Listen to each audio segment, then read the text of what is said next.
Man tiešām ir patiesa prieks būt kopā šodien ar jums. Un es gribu pateikties ikvienam no jums par pagājušās sezonas izturību un aizrautību. Un paldies, ka šodien esat šeit klātesoši kopā ar mums seminārā, lai uzzinātu ko jaunu un atkārtotu jau zināmo, ko pēc tam varēsiet pielietot sezonā praksē.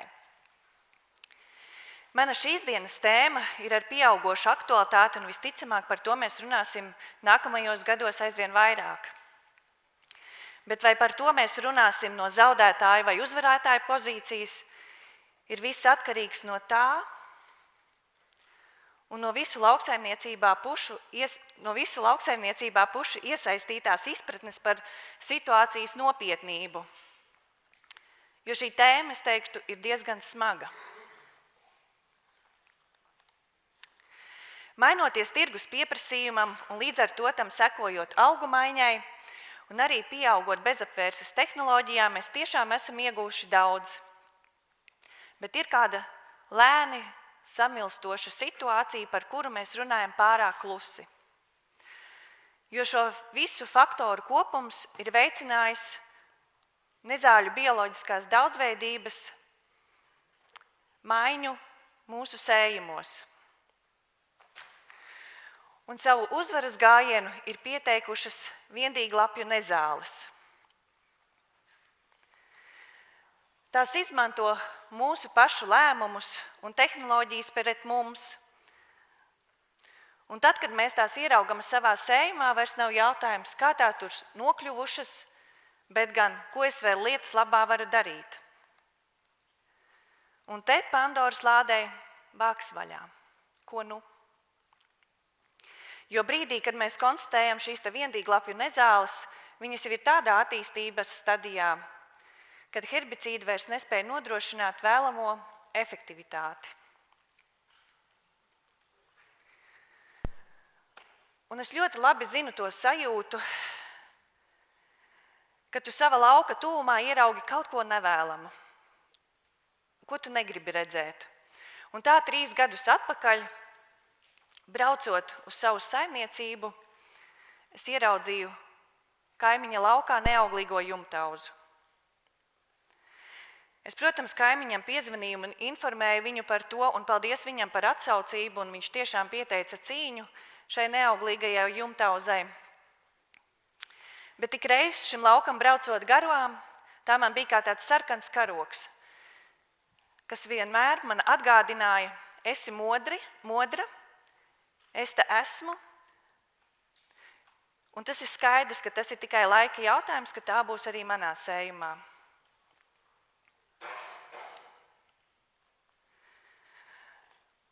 Un tad, apsekojot pērnā gada pavasarī ziemaskviešu sējumu, es konstatēju, ka tur ir ieviesusies kāda svešiniece.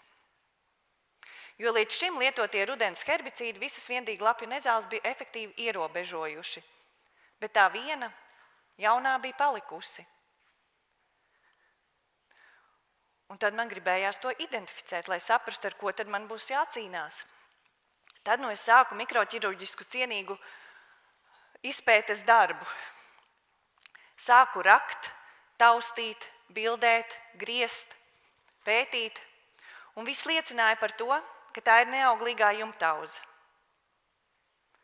Bet mans ego to nevēlējās pieņemt. Jo tas ir tikai cilvēcīgi, jo jūs negribat jaunas problēmas savā sējumā. Un tad man ienāca prātā, ka es tomēr padalīšos ar šiem bildēm vēl ar kādu ekspertu, tomēr 2 galvas gudrākas. Un arī no šī eksperta atnāca apstiprinājums, ka tā ir neauglīgā jumtauze. Bet pateicoties tam, kad es iepriekšējos gadus esmu pētījusi un studējusi literatūru tieši par viendīglapju nezālēm, man jau bija skaidra tā bilde un aptuveni darbības plāns, kas man ir jādara, lai šo viendīglapju nezāli turētu kādās kontrolas robežās. Cik daudzi no jums pagājušo sezonu apsekoja savus sējumus pirms ražas novākšanas, lai tur konstatētu, vai ir ieviesusies kāda jauna viendīglapju nezāle?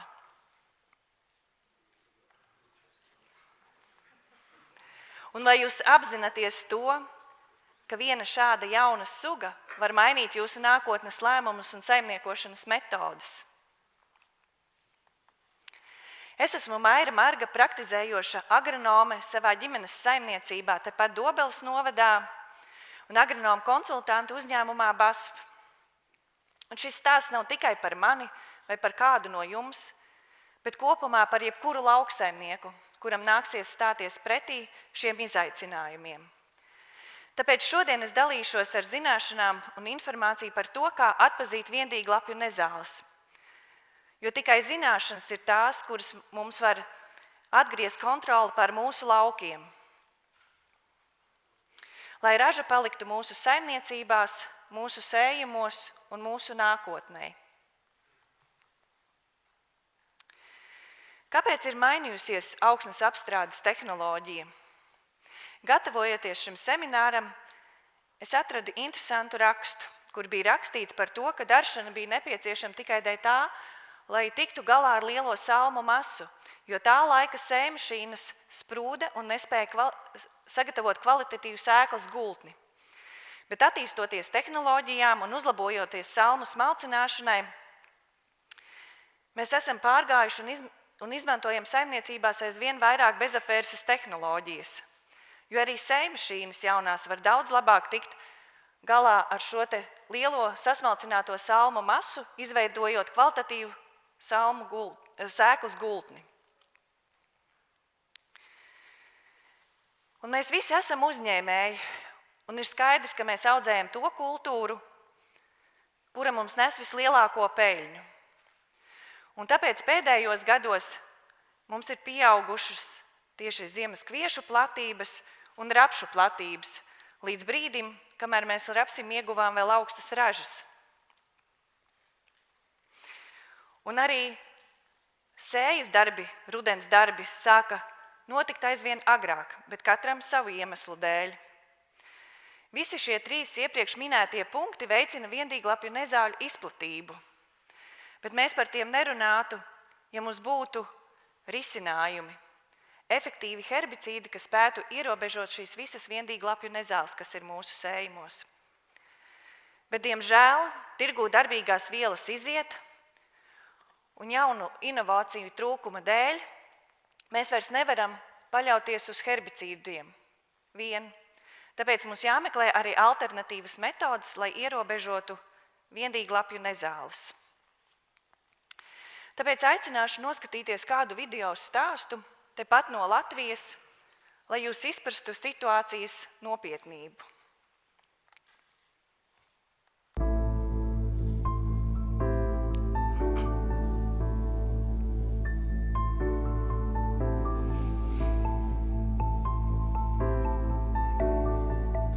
Ja jūs man prasiet viņu parādīt, tad es jums varu pateikt. Es viņu redzēt negribu, bet jūs skatieties, viņa te ir pilns rekur apakšā.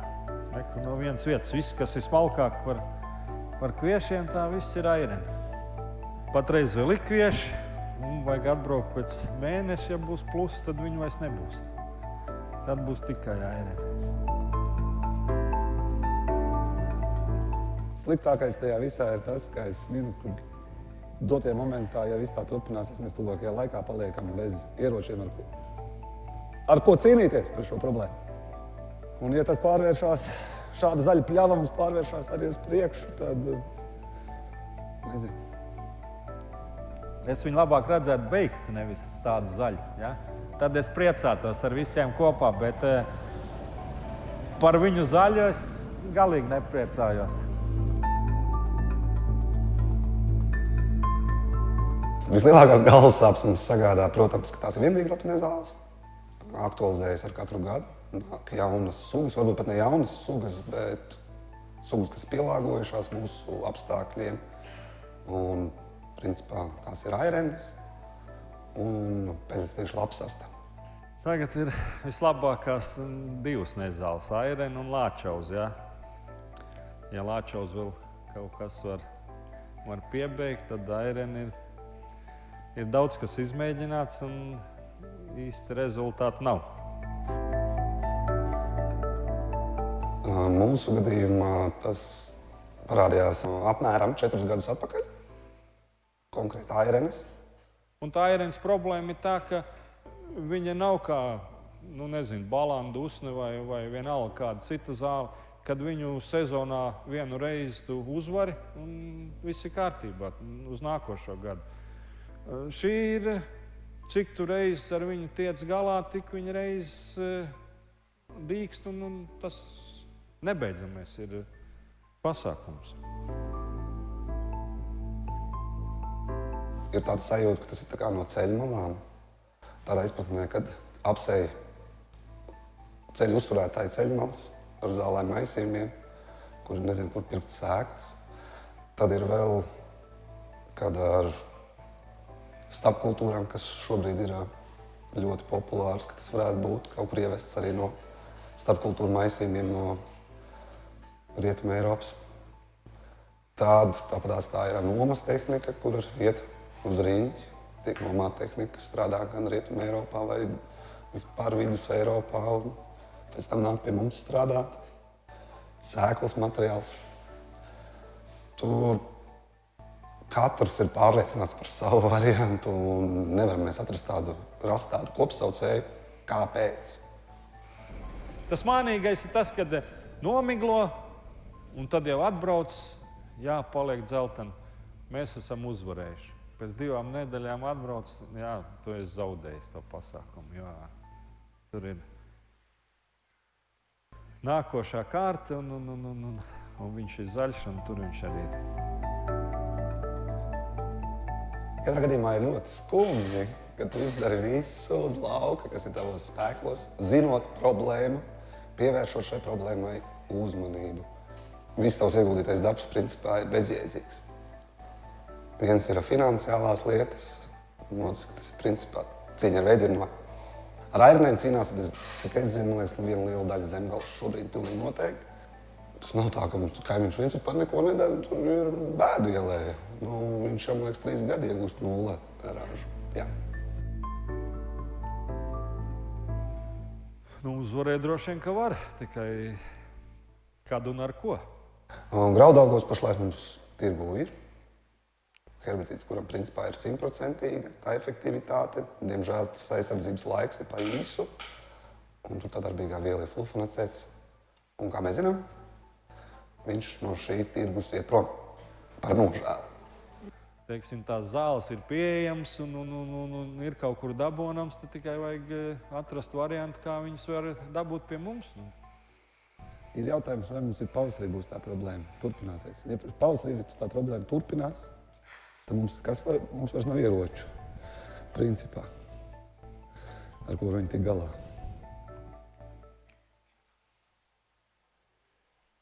Tas brīdis ir, kad reāli nav jēga sēt vairs. Es nezinu, varbūt atrodās vēl kāda kultūra, ko var iesēt, bet es neredzu patreiz. Vienkārši pat Aireni jāatstāj sienā. Jāpērk aitas.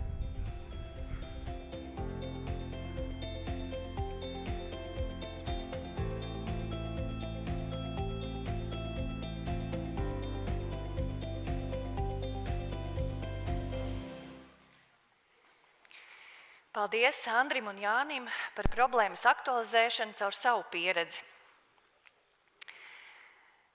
Kā jau es jums sākumā minēju, un es ceru, ka šis video jums tiešām arī lika saprast šīs problēmas nopietnību un aktualitāti. Un es ceru, ka mēs ik viens kā indivīds, tā arī kopējā lauksaimnieku saime, spēsim ar šo problēmu saulaicīgi tikt galā. Varbūt, ka mums izdosies nebūt Anglijas vai Īrijas pozīcijā.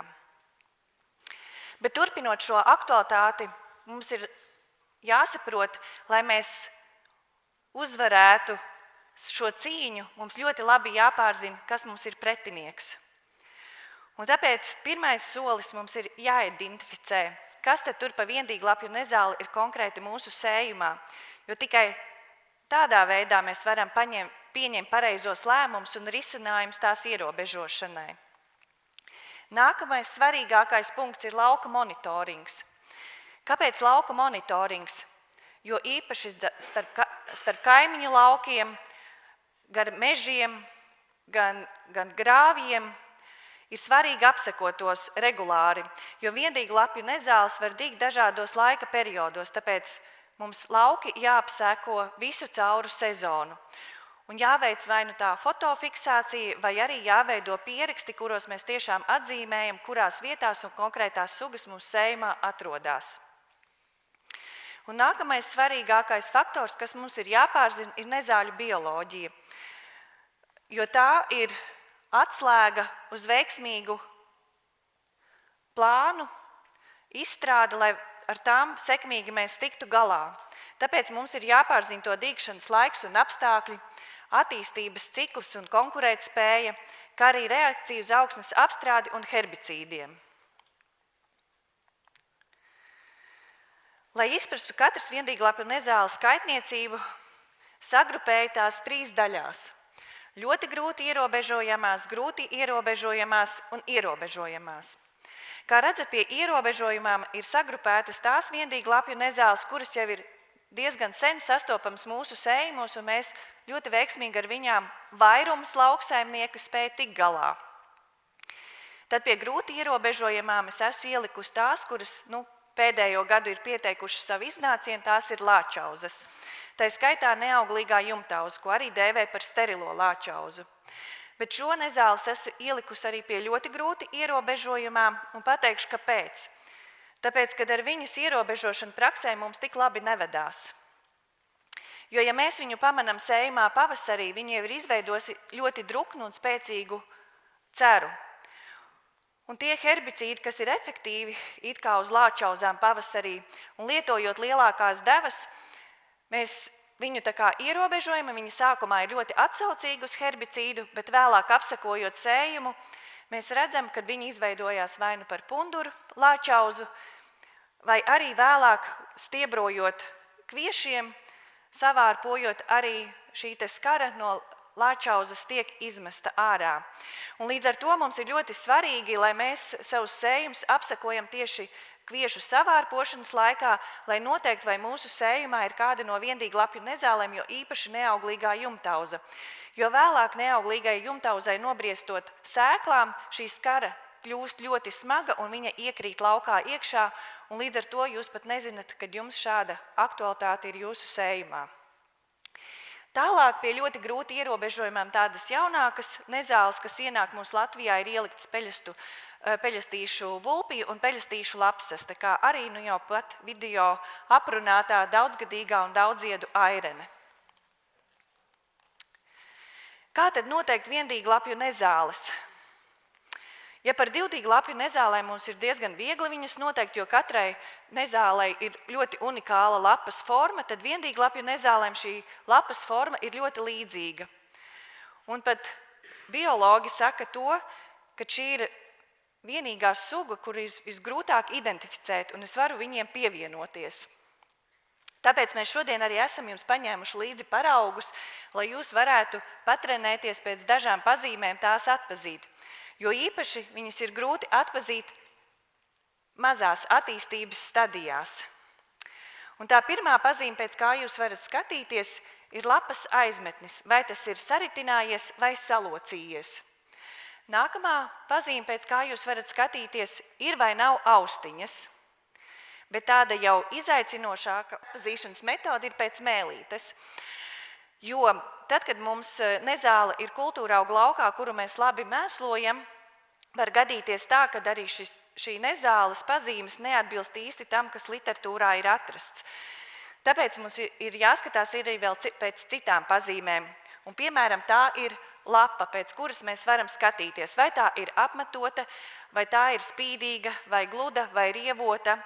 Un nākamā, visdrošākā pazīme, pēc kā mēs varam noteikt, kura tad viendīglapju nezāle ir ieparinājusies mūsu sējumā, tā ir ziedkopa jeb skara. Un aicināšu jūs arī pašiem mēģināt noteikt praktiski, kādas tad viendīglapju nezāles ir attēlotas šajās bildēs. Un droši paceļat roku un pasakat, jā, airene. Un otra. Nē, nebūs mīkstā. Lāčauza ir.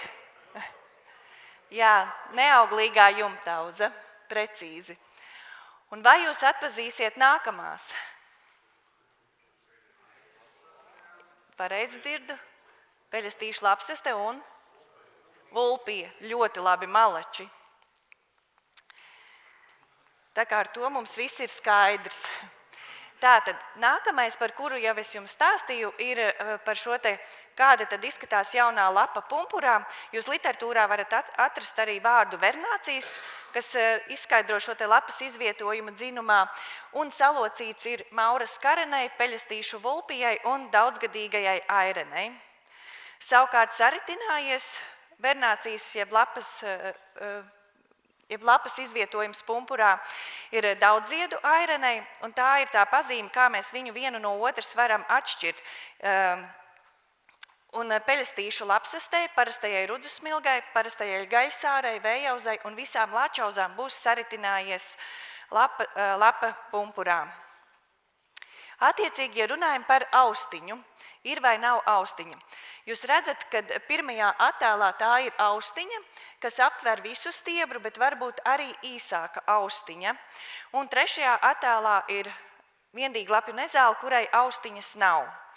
Un attiecīgi daudzgadīgajai airenei ir šī visgarākā, lielākā austiņa, un savukārt daudziedu airenei austiņa būs īsāka.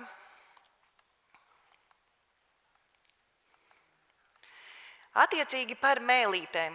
Es teiktu, jā, tas ir tāds vissarežģītākais, pēc kā atpazīt viendīglapju nezāles, bet arī šeit mums ir paraugi, kur jūs tiešām varat pamēģināt ar telefonu pietuvināt un paskatīties. Tās ir tās svarīgākās vietas šeit padusītē, kur mums ir jāskatās, tur arī atrodas tā mēlīte. Bet bieži vien, kamēr viendīglapju nezāle vēl ir maziņa, var gadīties, ka viņai mēlīte vēl līdz galam nav izveidojusies un nav vēl izveidojušies šie te zobiņi. Un attiecīgi mēlītes var būt gan īsas, gan garas, gan plānākas un membrāniskākas un robainas vai gludas. Kā jūs domājat, kura ir pirmā pa kreisi mēlīte, kurai no viendīglapju sugām, vai spēju pateikt? Lāčauza, jā, tā ir lāčauza, bet kura no lāčauzām? Tā būs rudzu lāčauza. Attiecīgi blakus rudzu lāčauzai, kā jūs domājat, kas būs? Es varu teikt, tā ir tāda populāra mūsu sējumos un diezgan zināma. Rudzu smilgi, jā, pareizi. Un tad augstāk tā mēlīte, kas ir gluda, kā jūs domājat, kurai būs no viendīglapju nezālēm? Tā būs airenes mēlīte. Un tad, kad mēs preparējam aireni un skatāmies šo te mēlīti, viņai mēlīte ir ļoti, ļoti trausla. Un var gadīties tajā brīdī, kad mēs viņu atlokam un skatāmies, kad šī te mēlīte arī nolūst. Un līdz ar to var gadīties, kad mēs to mēlīti nemaz nepamanam un neredzam. Un pēdējā bildē, kā jūs domājat, kam pieder šī mēlīte?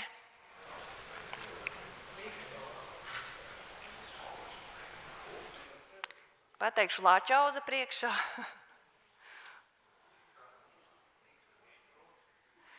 Tā būs sterilā lāčauza, jeb neauglīgā jumtauza. Tā kā tās ir pazīmes, pēc kurām mēs varam visdrošāk atpazīt viendīglapju nezāles. Tad tālāk prezentāciju turpinot, izskatīsim ļoti grūti ierobežojamās nezāles un iepazīsim tās nedaudz tuvāk, lai mēs varētu identificēt tās uz lauka, vismaz tuvoties tai identifikācijai, kura tad mums no tām nezālēm var... Cerams, ka viņas nebūs, bet ja gadījumā ir. Tad airenei jaunā lapa ir saritinājusies pumpurā un smalkas smailes un bez apmetojuma lapiņas. Un lapas apakšpuse, man tieši šeit arī ir airene gadījusies, viņai būs spīdīga. Ar to atšķirās airene no pārējām viendīglapju nezālēm. Mēlīte balta, caurspīdīga, īsāka nekā platāka un bez zobiņiem. Un maza šaura austiņa. Bet es teiktu, šī informācija ir pati svarīgākā, teiksim tā ir nezāles dzīvesveids, jeb nezāles bioloģija, kuru mums tiešām vajadzētu iegaumēt un zināt, lai mēs efektīvi spētu pieņemt lēmumus, kā vislabāk šo nezāli ierobežot. Un airenei ir tendence dīgt gan rudenī, gan pavasarī, Un kamēr vien būs labvēlīgi laikapstākļi, tā turpinās dīgt. Un svarīgākais faktors, kas mums ir jāņem vērā, kad rudenī dīkstošā airene saražos 23 reizes vairāk sēklu nekā pavasarī dīkstošā airene. Un airenes vairāk izplatās tajos sējumos, kuri ir tāda diezgan nabadzīga augumaiņa un minimālā augsnes apstrāde. Un viens augs var saražot ap 600 sēklām, bet dīkšanas dziļums ir 5 līdz 6 centimetri, bet var būt arī 10 centimetri. Un arī Andris, ko minēja aizkadrā, viņš, lai cīnītos ar šo viendīglapju nezāla aireni, kas ir viņam aktuāla, veica aršanu, un viņš domā, ka tas bija sliktākais lēmums, ko viņš varēja izdarīt.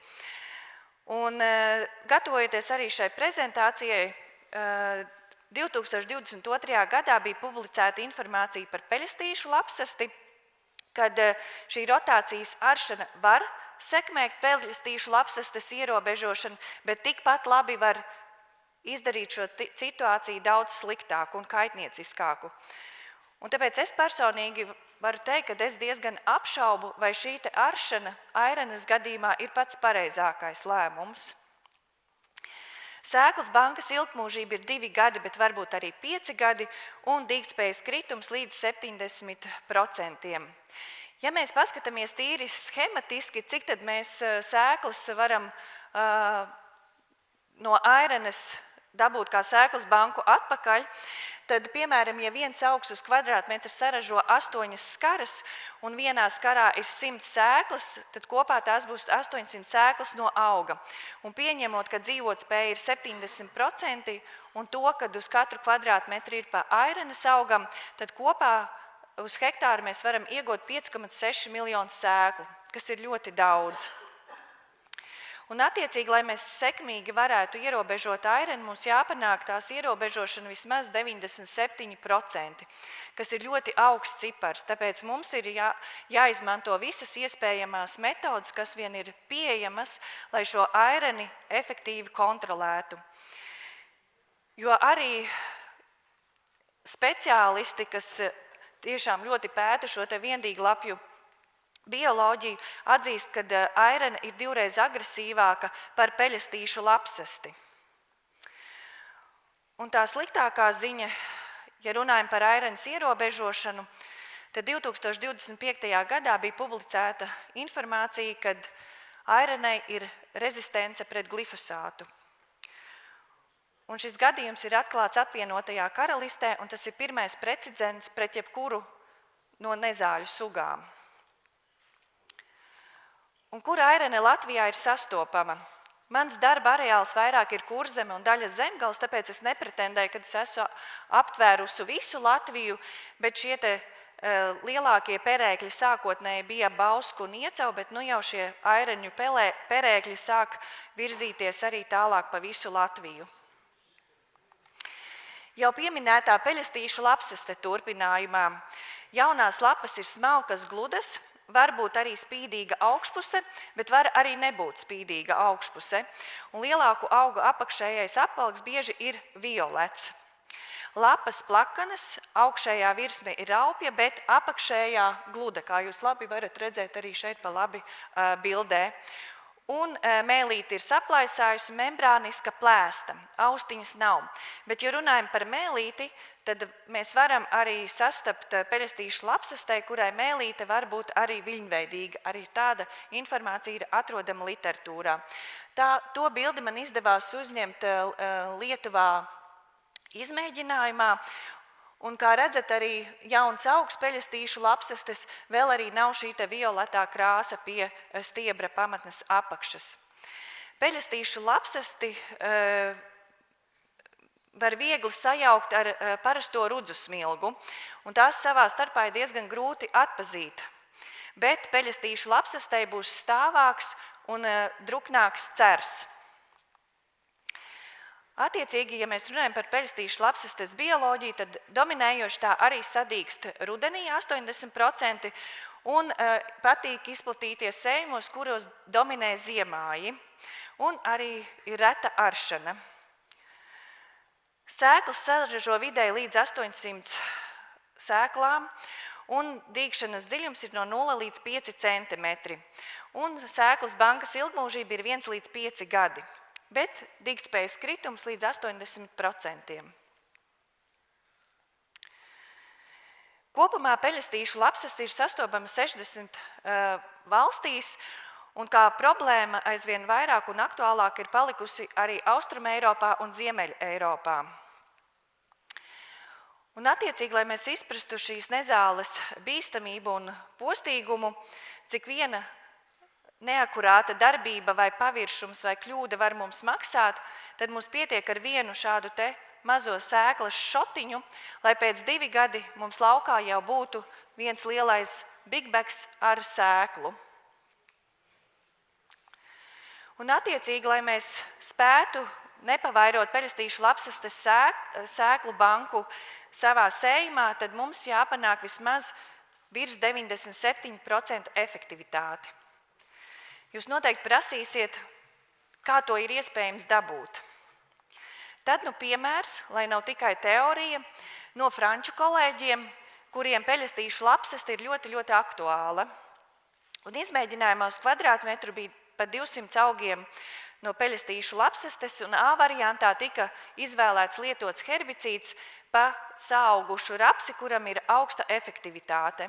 Un kā redzam, ar šo A produktu mēs panācām tikai 95% efektivitāti. Savukārt B variantā tika izvēlēts produkts Butizāna Avans, kurš tika lietots pirms rapša sadīgšanas, un mēs jau panācām 85% efektivitāti. Kā mans kolēģis Uģis jau minēja, tā Butizāna Avana priekšrocība ir tieši dimetmīda un metazahlora kombinācija, kas panāk šo te viendīglapju augsto efektivitāti. Un attiecīgi vēlāk rapša jau lielākā attīstības stadijā tika lietots A produkts, kur peļastīšu lapsastes kontrole tika panākta ļoti augsta. Un kā redzam, vairs tikai tika nodrošināt 1 līdz 2 augi uz kvadrātmetru. Un ko es ar to jums gribu pateikt? Kad peļastīšu lapsasti vai jebkuru viendīglapju nezāļu ierobežošanas izmaksas ir ļoti augstas, mums tiešām ir jāpanāk, lai nākotnē mums maksimāli mēs varam samazināt šo sēklu atgriešanos un papildināšanu mūsu sēklas banku. Un līdz ar to, tāpēc mums ir jāizmanto jau pirmie pieejamie risinājumi, ko mēs varam likt nezāļu ierobežošanā, un pēc tam paļauties tikai uz vēlākiem risinājumiem. Attiecīgi peļastīšu lapsaste pirmsākumi sastopami bija pierobežā pie Bauskas, bet tās izplatības areāli jau ir paplašinājušies. Nākamā tāda jaunākā no grūti ierobežojamām nezālēm peļastīšu vulpija. Peļastīšu vulpija veido blīvu matiņu paklāju. Un vulpijai ir šauras lapas un stāvas, kas līdz ar to apgrūtina tās ierobežošanu ar kontaktiedarbības herbicīdiem. Jo arī gatavojoties šai prezentācijai, šī nezāle ir diezgan jauna arī kopumā Eiropā, tad 2019. gadā bija pirmā reize, kur par viņu rakstīja Anglijā, bet 2023. gadā par viņu vēl nebija diezgan daudz informācijas. Bet šobrīd jau 2025. gadā varēja atrast pirmos izmēģinājumus, kur veikti šie te kontaktiedarbības herbicīdi ir ar kādu efektivitāti vulpijas ierobežošanā. Un šie herbicīdi tika testēti ar dažādām virsmas aktīvājām vielām, lai saprastu, vai tās palīdz efektīvāk herbicīdam iekļūt augā, lai to kontrolētu. Bet, diemžēl, šie izmēģinājumi nebija ar tādiem vērā ņemamiem rezultātiem. Un vēl kas ir jāņem vērā, ka mums viņi tiešām diezgan agresīvi ir jāmēģina ierobežot, tāpēc, kad ja mēs viņu atstājam tādā sauvaļā, tad viņi izveido diezgan tādu blīvu atlieku paklāju, un šīs atliekas vēlāk izdala alelopātiju, kas negatīvi ietekmē kviešu attīstību. Un mēlīte ir īsa membrāniska, un bez izteiktas bārkštainības, un austiņas nav. Un pārsvarā vulpija dīkst jau rudenī, un labāk viņu atstāt augsnes virspusē, jo tā mēs varam nodrošināt, ka 80 līdz pat 100% šīs sēklas sadīkst. Mazāk dīkst pavasarī, bet tā, kas dīkst pavasarī, tad viņai šī sēkla lielākoties nenobriest un vairāk izplatās pie minimālām augsnes apstrādēm, kā arī pie skābām augsnēm un smilšainās augsnēs. Bet es teiktu, pie augsnes raksturojuma nevienai no viendīglapju nezālēm nepieķerties, tāpēc, kad viendīglapju nezāles mēdz būt diezgan adaptīvas un tomēr novērojamas dažādās augsnēs. Un attiecīgi ļoti bagāti saražo sēklu, un kā jau minēju, dīkst no augsnes virspuses vai no sekla dziļuma, un sēklas ilgmūžība ir 2 līdz 3 gadi. Un mēs ar viņu diezgan sekmīgi varam tikt galā, ja mēs veicam atkārtotu augsnes apstrādi un ieviešam vasarājus augumaiņā. Un attiecīgi, kur tad mēs vulpiju varam satikt? Sākotnēji aptuveni 5 gadus atpakaļ pirmo reizi tā tika sastapta Kazdangas pusē, bet nu jau tā savas izplatības areālus ir paplašinājusi. Vulpijai ir specifiski tas, ka viņas sēkla ļoti labi pielīp gan pie dzīvniekiem, gan pie putniem, gan arī pie apģērba vai tehnikas. Tāpēc arī šādā veidā mums ir diezgan jābūt uzmanīgiem, jo mēs varam izplatīt sēklu. Nākamais stāsts par lāčauzām, jo tās mūsu sējumos ir ļoti daudz un dažādas. Un paldies arī Zenai Erdmanai, kas man palīdzēja mazliet arī izburties cauri šīm lāčauzu veidiem un kā vislabāk tās atpazīt, jo manā redzeslokā īsti nebija izpūrusī lāčauza nonākusi, jo tāpēc, ka viņu ļoti viegli var sajaukt ar rudzu lāčauzu, tad, kad tā ir skara. Bet tās pirmās pazīmes, pēc kā jūs varat atpazīt, protams, ir šī te mēlīte, bet nākamās, kad viņas jau ir lielākas, jūs varat skatīties pēc stiebra un stiebra mezgla. Mīkstajai lāčauzai ar izpūrušo lāčauzu šis stiebrs un mezgls būs klāts ar matiņiem, savukārt rudzu lāčauzai būs tikai mezgls klāts ar matiņiem, bet neauglīgajai, jeb sterilajai lāčauzai matiņi nebūs ne uz mezgla, ne uz stiebra. Attiecīgi, ja runājam par lapām, tad ļoti bagāti klāts ar matiņiem būs gan mīkstā lāčauza, gan arī izpūrusī lāčauza, bet mīkstai lāčauzai šī lapas būs krietni mīkstāka nekā izpūrušajai lāčauzai. Un rudzu lāčauzai šie matiņi būs izkliedus klāti un neauglīgajai jumtauzai apmetota un var būt raupja. Attiecīgi pēc vārpas mēs varam jau noteikt daudz veiksmīgāk, kura ir no kurām lāčauzām, tad mīkstai lāčauzai šī skara būs stāva un ļoti mīksta, izpūrušai lāčauzai ar rudzu būs ļoti līdzīgas šīs skaras, bet mēs viņas vislabāk varam atpazīt tad, kad sēklu pārgriežam šķērsgriezumā, tad izpūrušajai būs tāda bļodveida forma, savukārt rudzu lāčauzai būs V vai U veida formas. Nu, neauglīgajai jumtauzai tā pašai par sevi ir ļoti atšķirīgi. Jūs redzat, pa kreisi tā pirmā ir neauglīgā jumtauza, pa vidu ir rudzu lāčauza un pa labi pirmā ir mīkstā lāčauza. Un vai lāčauzas ir jaunums Latvijas laukos? Aicināšu manu kolēģi mazliet pastāstīt par to sīkāk, jo viņa rokās nonāca ļoti interesanta grāmata, bet par to, lai viņš pastāsta pats vairāk. Jā, paldies, Maira. Jā, manās rokās ir agronoms Staunes sarakstītā grāmata Lauku nezāles un viņu apkarošana, kas ir izdota pirms nedaudz vairāk kā 100 gadiem. Un es ļoti vēlos jums nocitēt, kā pirms vairāk kā 100 gadiem aprakstīja lāčauzas tajā laikā. Tātad, lustes vai lāčauzas ir viena no ļaunākajām nezālēm. Viņas bieži sastopamas mūsu tīrumos un tam dēļ labi pazīstamas lauksaimniekiem. Lustes pieder pie tipiskiem divgadīgiem augiem, kādēļ sastopamas viņas gandrīz visos ziemājos, sevišķi rudzos, bet ļoti reti vasarājos. Viņas mīl augt mālainās un mitrās zemēs. Priekš uzdīgšanas un attīstības paģēra daudz mitruma. Kad lustes ieviešas laukos jau lielākos apmēros, tad ar viņām grūti vest sekmīgu cīņu. Ravēšana šeit nevar līdzēt, jo atšķirt lusti no rudziem pirms viņas plaukšanas ir ļoti grūti. Spēcīgi attīstījušies ziemāji paši ved sekmīgu cīņu un nomāc šo nezāli.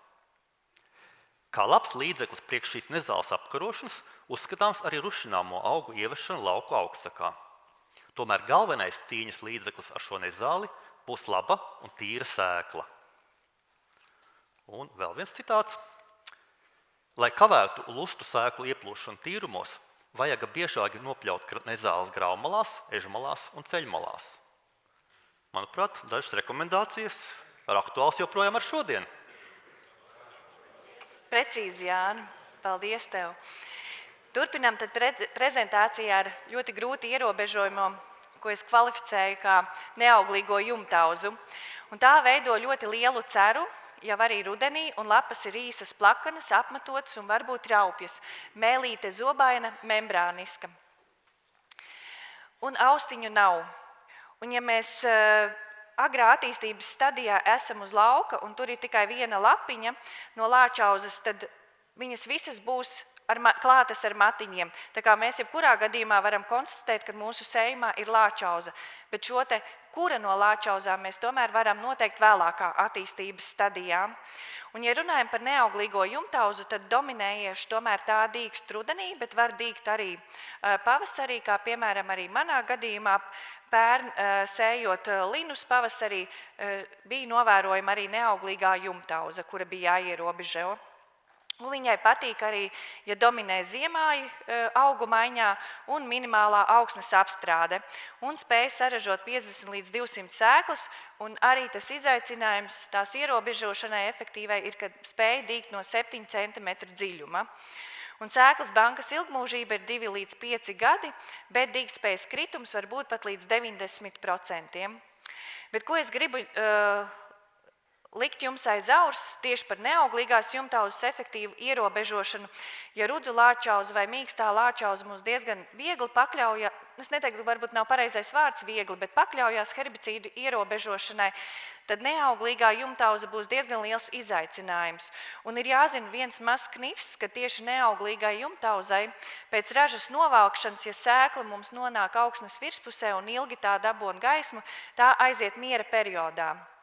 Līdz ar to, lai mēs provocētu neauglīgo jumtauzu, mums ir jāveic sekla augsnes apstrāde. Bet attiecīgi mīkstajai lāčauzai, rudzu lāčauzai vai izpūrušajai lāčauzai tieši pretēji šai sēklai ir jāsaņem gaisma. Bet, ja jums ir abas divas vai vairāku veidu lāčauzas sējumā, tad es ieteiktu koncentrēties sākotnēji tieši uz neauglīgās jumtauzes ierobežošanu. Kur tad ir šīs nezāles izplatības sastopama? Ja sākotnēji tā bija manāma kaut ap Jaunpils pusi, tad tagad jau šis areāls ļoti, ļoti strauji ir izplatījies pa Latviju. Un līdzīgi kā peļastīšu vulpija, arī neauglīgā jumtauzas sēkla ļoti labi pielīp gan pie dzīvniekiem, gan pie apģērba, gan pie putniem vai tehnikas, un līdz ar to arī šo nezāli mēs ļoti viegli izplatam ar dzīvniekiem vai arī paši. Kas tad ir kopīgais ļoti grūti ierobežojamām nezālēm? Tās dominējoši dīkst rudenī, vidējais sēklas ilgmūžība ir 5 gadi un dīgtspējas kritums ir aptuveni 70 līdz 90% jau pirmajā gadā. Un tām patīk minimālā augsnes apstrāde un agra sēja. Un attiecīgi augu maiņā mums dominē ziemāji. Un ziemas kviešos ir būtisks ražas kritums no jebkuras ļoti grūti ierobežojamās nezāles. Kā tad tikām pie šīs viendīglapju sērgas, jeb daudzveidības? Ja paskatāmies vēsturiski uz sējumu struktūru izmaiņām Latvijā, tad 1939. gadā mēs diezgan daudz sējām rudzus, vasaras miežus, auzus, bet kā mums šī sējuma struktūra ir izmainījusies pēdējo 20 gadu laikā? Ja 2005. gadā mums vēl diezgan daudz tika sēti vasaras mieži, ziemas kvieši un rapši, tad šobrīd 2025. gadā mums vairāk kā 50% aizņem sējumu ziemas kvieši. Bet ir vēl kāds faktors, kas veicina šo viendīglapju izplatību, un tās ir starpkultūras. Protams, no starpkultūra audzēšanas mēs iegūstam ļoti daudz, bet tomēr pirms mēs viņas sējam savā sējumā, mums jāpārliecinās, kas ir to sastāvā, jo ir diezgan populāri maisījumi, ko piedāvā tirgotāji, kuru sastāvā ir viengadīgā airene un tāpat arī melnā auza, kuras tomēr mēs varam aizvietot arī ar daudz vērtīgākiem kultūra augiem, lai mēs sevi pasargātu no šo sugu izplatības papildus vēl mūsu sējumos. Un ko tad sēja ceļu daļu uzturētāji pēc remonta darba? Teiksim tā, viņi izdara tiešām lāču pakalpojumu pēdiņās, jo viņu sastāvā ir gan ganību airene, gan daudziedu airene, kas nozīmē, ka mums ir ļoti jāpieskata ceļa malas.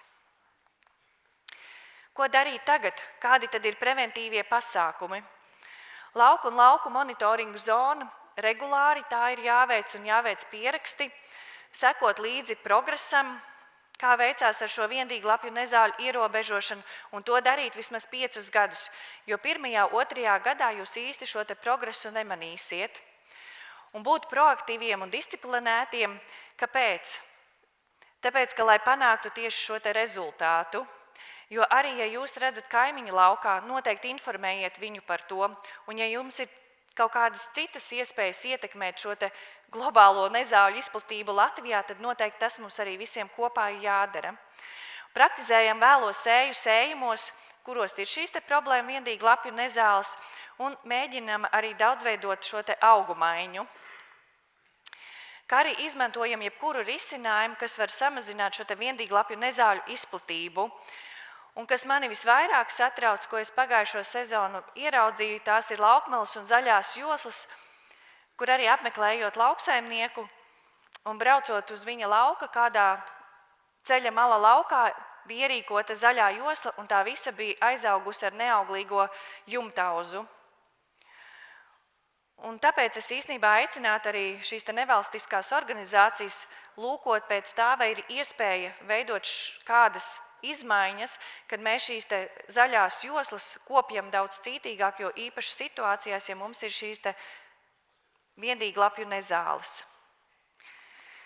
Nākamais ir tehnikas aprīkojuma tīrīšana, jo tas arī ir veids, kā mēs pārvadājam no viena lauka uz otru lauku viendīglapju nezāles.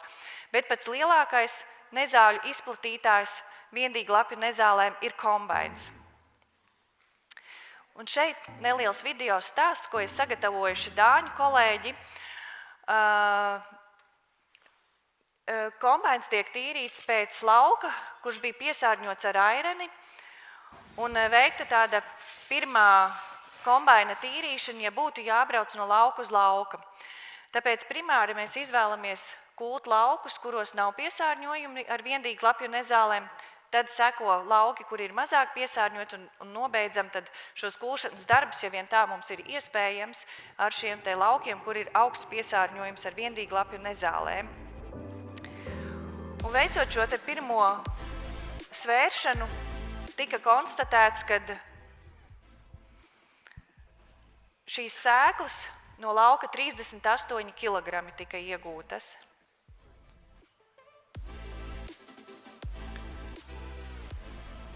Attiecīgi tālāk jau veicot nākamo rūpīgo tīrīšanu.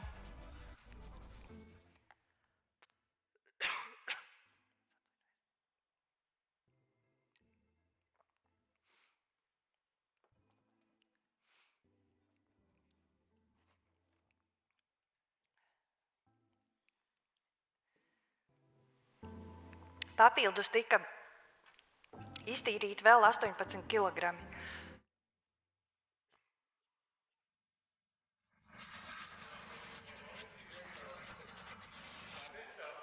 Jā, precīzi.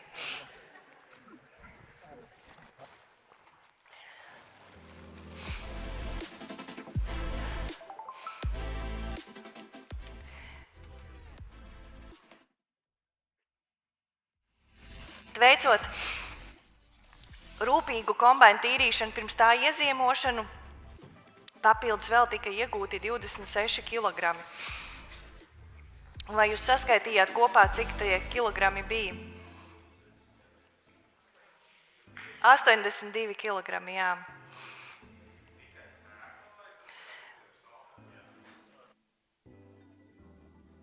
Tas ar visiem salmiem.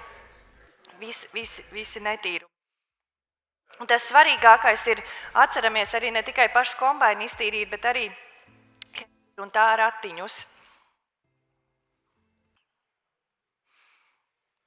Un kā redzam šajā uzņēmumā, tad tur, kur kombēns uzbrauc un vēl nav iztīrīts, tad arī tur visvairāk arī veidojās šīs piesārņojums ar viendīglapju nezālēm. Tāpēc aicināšu būt tiešām vērīgiem un uzmanīgiem pret saviem laukiem un kaimiņu laukiem un tiešām pieņemt pareizus lēmumus to ierobežošanai. Un tikai kopā mums tiešām ir spēks un tā kā novēlu sekmes viendīglapju nezāļu ierobežošanā.